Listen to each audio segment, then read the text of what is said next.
My niece smashed a brick into my daughter's face, and my entire family laughed and cheered, so I destroyed every single one of them. My sister Vanessa has always been the golden child. Her 10-year-old daughter Brittany was an absolute terror, the family princess who could do no wrong. My daughter Sophie, 8, was quiet and gentle, always treated like she was less than. The barbecue was for my dad's 60th birthday. The kids were playing in the backyard while adults drank on the patio. I heard Brittany's voice. "Sophie, come here right now." Sophie walked over hesitantly, clutching flowers she'd picked for my mom. "I told you to come faster when I call you," Brittany snapped. "You need to listen to me better." "I came as soon as you called," Sophie said softly. Brittany's face turned red. "Don't talk back to me. I'm older than you, which means you have to do what I say." I started to get up, but Vanessa grabbed my arm. "Let them work it out themselves. Brittany's just teaching her some social skills." That's when Brittany picked up a decorative brick from the garden border. "Next time when I speak to you, listen to me," she screamed, and hurled that brick directly at Sophie's face. The sound it made when it connected will haunt me forever. A wet, horrible thud, followed by Sophie's piercing scream. Red liquid exploded from her nose and mouth as she fell backward, the flowers scattering around her. I ran to Sophie, who was sobbing and bleeding profusely. Her nose was clearly broken, her lips split open, but Vanessa started clapping. Actually clapping. "That's my girl," she shouted, beaming with pride. "That's how a real queen should act. You don't let anyone disrespect you, baby." Brittany stood there with arms crossed, looking satisfied. She should have listened to me the first time. Now she knows better. I confronted Vanessa, shaking with rage. "Your daughter almost unalived my child with a weapon. Look at Sophie's face." Vanessa rolled her eyes. "Stop being so dramatic. Kids play rough sometimes." Brittany was just establishing boundaries. My mother walked over, looked down at Sophie bleeding and crying on the ground, and snorted with disdain. "Well, tell your pathetic daughter how to respect her superior," she said coldly. "Brittany is older and more mature. Sophie needs to learn her place in the family hierarchy."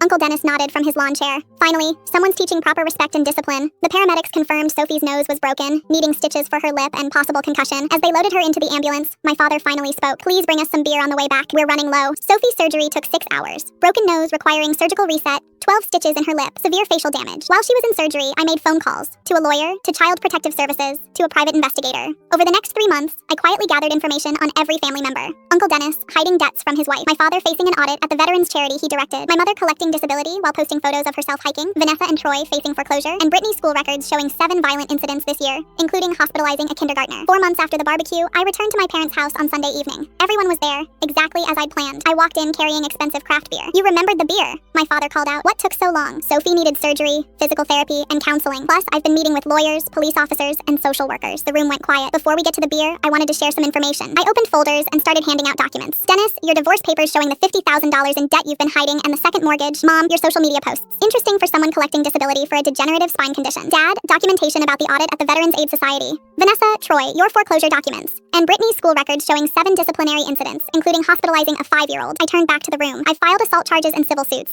CPS completed their investigation. I've provided all this to relevant authorities. Everyone leaned forward desperately, but I'm willing to make this all go away under one condition. You will never contact Sophie or me again. We're family, my mother whispered. "No, family doesn't laugh when a child gets assaulted. Family doesn't ask someone to pick up beer while their daughter is in the emergency room." I picked up the beer. "I think I'll keep this."